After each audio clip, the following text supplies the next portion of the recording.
शिक्षकों की transfer posting से जुड़ी बड़ी खबर सामने आ रही है। तमाम तरह के अपडेट मिल रहे हैं कि आखिर क्या होगा। जो 4 सदस्यीय कमेटी गठित की गई है वो कब तक रिपोर्ट देगी और रिपोर्ट पर कार्रवाई कब से शुरू होगी। नमस्कार, दर्शन न्यूज में आपका स्वागत है। मैं हूं अनुराग। बड़ी खबर है, शिक्षकों की ट्रांसफर पोस्टिंग से जुड़ी हुई है, जिसका लंबे समय से शिक्षक इंतजार कर रहे हैं। और उन शिक्षकों के लिए भी खुशखबरी है जो हाल फिलहाल बहाल हुए हैं, यानी बीपीएससी टीआरई 1 और टीआरई 2 वाले शिक्षकों के लिए भी खुशखबरी है। विस्तार से हम आपको बताएंगे कि आखिर क्या कुछ हो रहा है। कमेटी की जो बैठक हुई है और कमेटी की बैठक के अंदर से जो खबर निकल के आ रही है, अंदर की क्या खबर है, हम ये आपको बताने की कोशिश करेंगे। तो सबसे बड़ी बात जो खबर निकल कर सामने आई है कि 20 तारीख को फाइनल रिपोर्ट कमेटी तैयार कर लेगी और 27 तारीख को ये रिपोर्ट एसीएस, जो डॉक्टर एस सिद्धार्थ हैं शिक्षा विभाग के एसीएस, उन्हें सौंप दिया जाएगा और उसके बाद आगे की प्रक्रिया होगी। यानी 20 तारीख को फाइनल हो जाएगा जो रिपोर्ट के अंदर जो कुछ होंगी, जो बातें होंगी। लेकिन जो बातें निकल कर सामने आ रही हैं, जो छन कर सामने आ रही हैं कि क्या क्या हो सकता है।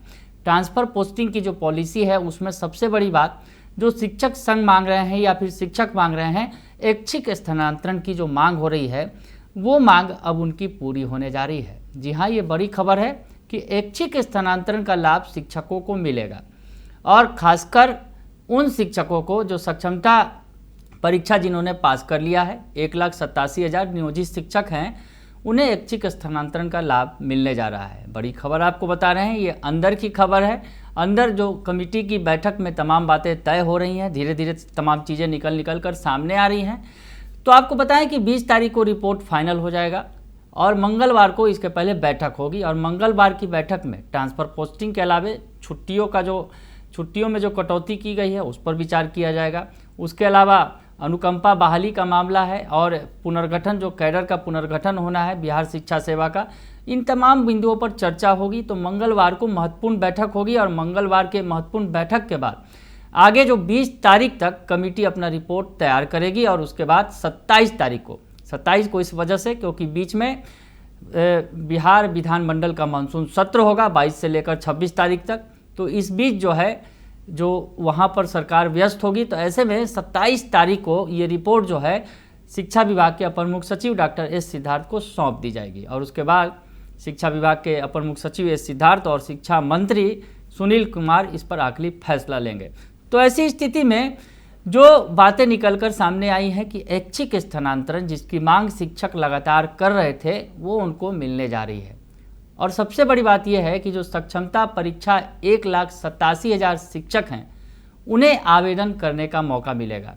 बड़ी बात यह भी है कि 1,87,000 जो नियोजित शिक्षक हैं जिन्होंने सक्षमता परीक्षा पास कर ली है और वो इंतजार में हैं कि उन्हें नई पोस्टिंग मिलेगी और वो विशिष्ट शिक्षक का दर्जा पा सकेंगे, राज्यकर्मी बन सकेंगे।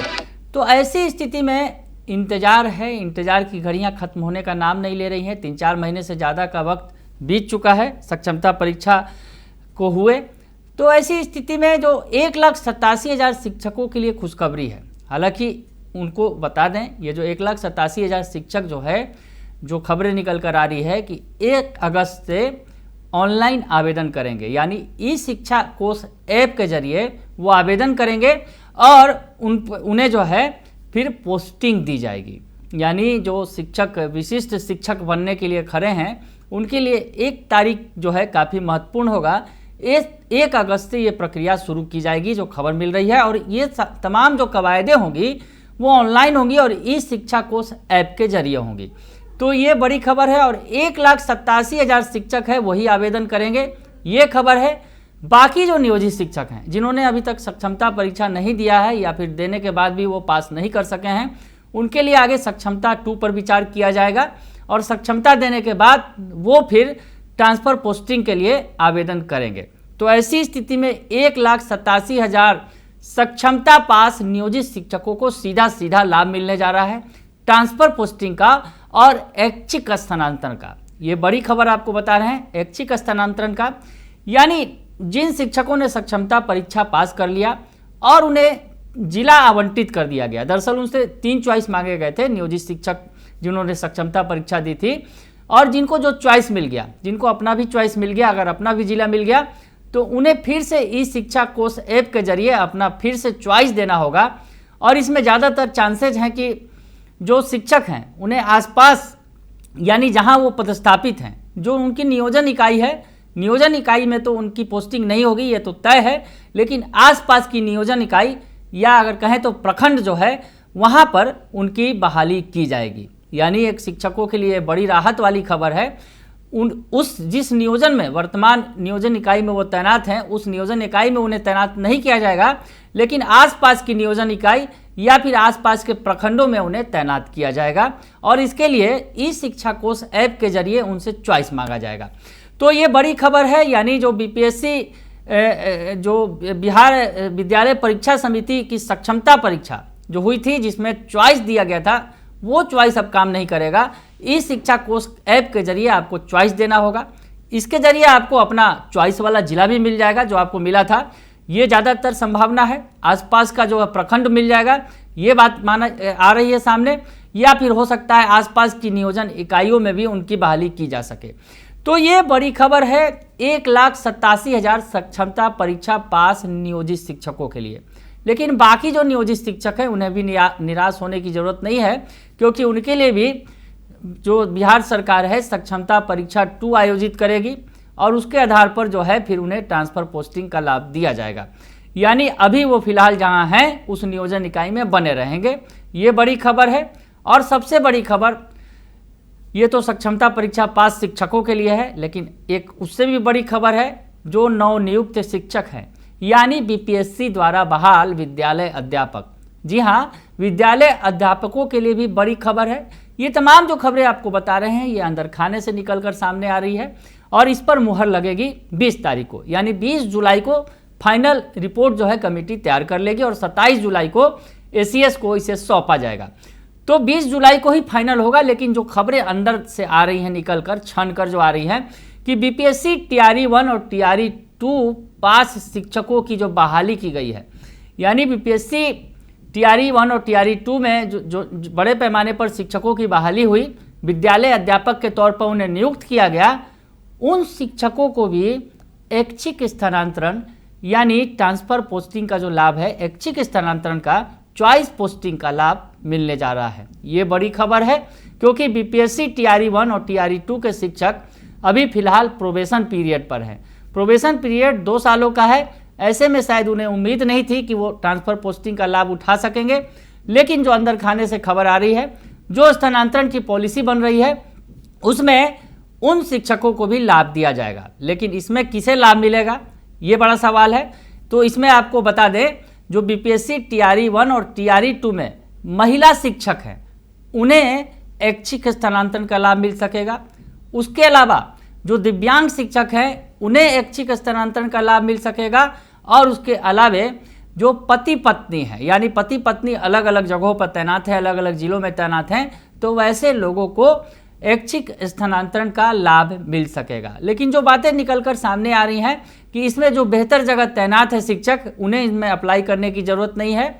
खासकर जो जिस तरह से जो टीआरई 1 और टीआरई 2 यानी बीपीएससी के टीआरई 1 टीआरई 2 के तहत जो विद्यालय अध्यापकों की बहाली हुई थी, उसमें जो पोस्टिंग की गई थी, उसमें खास करके महिला शिक्षकों का, अगर उदाहरण के तौर पे मान लें कि भोजपुर जिले में कोई महिला शिक्षक उसका घर है और उसे तैनात कर दिया गया किशनगंज जिले में, तो कुछ इस तरह की पोस्टिंग्स जो हुई हैं, उसे लेकर जो है खास तौर पर खासकर ये महिलाओं को लाभ दिया जाएगा, दिव्यांगों को, और पति पत्नी जो शिक्षक हैं वो जो इन परिस्थितियों में टीआरई 1 टीआरई 2 में पास कर दूर दूर के इलाकों में चले गए हैं, तो उन्हें इसका लाभ मिलेगा। ये भी बात सामने आ रही है। हालांकि इसमें ये चॉइस बेस्ड होगा, यानी आपको अगर इच्छा है ट्रांसफ़र पोस्टिंग की तो आप आवेदन देंगे, अगर आपकी इच्छा नहीं है तो आप आवेदन नहीं देंगे।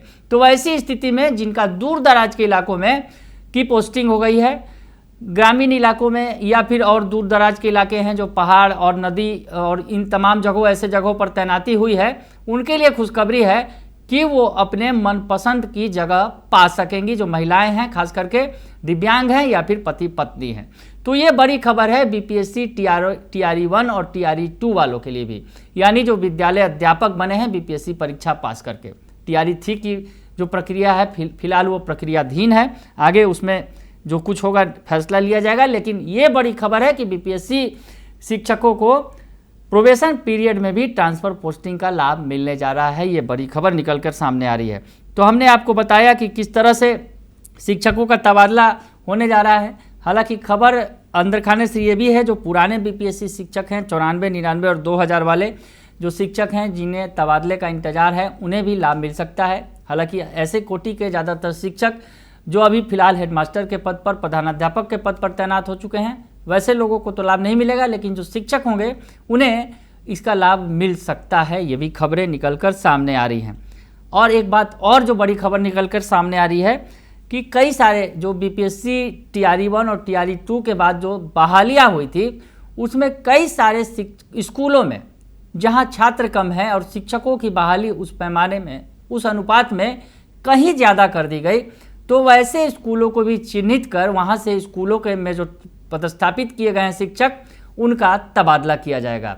यानी ये भी बड़ी खबर है कि जहां पर शिक्षक के अनुपात में छात्र कम है, तो वैसे शिक्षकों का भी तबादला किया जाएगा। ये रिपोर्ट भी बनाई जा रही है।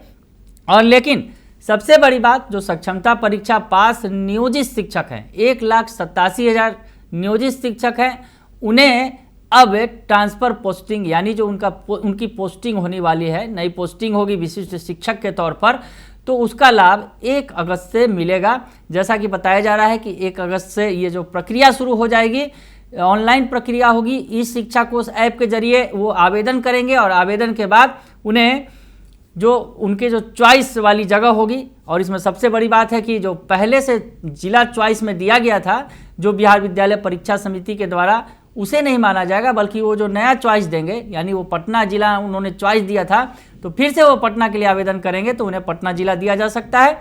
तो ऐसी स्थिति में ये जो है अब जो ताज़ा प्रक्रिया शुरू की जाएगी, तो ये बड़ी खबर है। और बैठक जो होने वाली है, जो महत्वपूर्ण बैठक मंगलवार को होगी, जो 4 सदस्यीय कमेटी है, जो शिक्षा विभाग के सचिव बैजनाथ यादव के नेतृत्व में बनाई गई है, जिसमें प्राथमिक और माध्यमिक शिक्षा निदेशक हैं, उसके अलावा जो राज्य परियोजना परिषद के जो राज्य परियोजना निदेशक हैं वो शामिल हैं कमेटी में। तो 4 सदस्यीय कमेटी जो है ये रिपोर्ट तैयार कर रही है। बैठकें हो चुकी हैं कई, और अब आगे होने वाली बैठक काफ़ी महत्वपूर्ण होगी, और 20 तारीख को इसका फलाफल निकल कर सामने आएगा। यानी 20 तारीख को कमेटी अपनी पूरी रिपोर्ट तैयार कर लेगी। हालांकि इस रिपोर्ट पर अंतिम मुहर तो ACS डॉक्टर S सिद्धार्थ लगाएंगे और शिक्षा मंत्री उस पर अपनी मुहर लगाएंगे। उसके बाद ये फाइल आगे बढ़ेगी। यानी जो माना जा रहा है ये तमाम प्रक्रिया पूरी कर ली जाएगी और उसके बाद 1 अगस्त से शिक्षकों का आवेदन लिया जाना शुरू हो जाएगा। तो खैर अब वक्त काफ़ी कम बचा है, और जिस तरह से खबरें निकल कर सामने आ रही हैं, और जिस तरह से अगर बताया जाए कि जो छुट्टी को लेकर, जिस तरह अगर कहा जाए कि शिक्षक जो है ट्रांसफ़र पोस्टिंग को लेकर काफ़ी लंबे समय से मांग कर रहे थे, और पिछले दिनों अगर कहा जाए कि पाठक जब थे शिक्षा विभाग के अपर मुख्य सचिव, उस वक्त इस तरह का कोई प्रोविज़न नहीं किया गया था।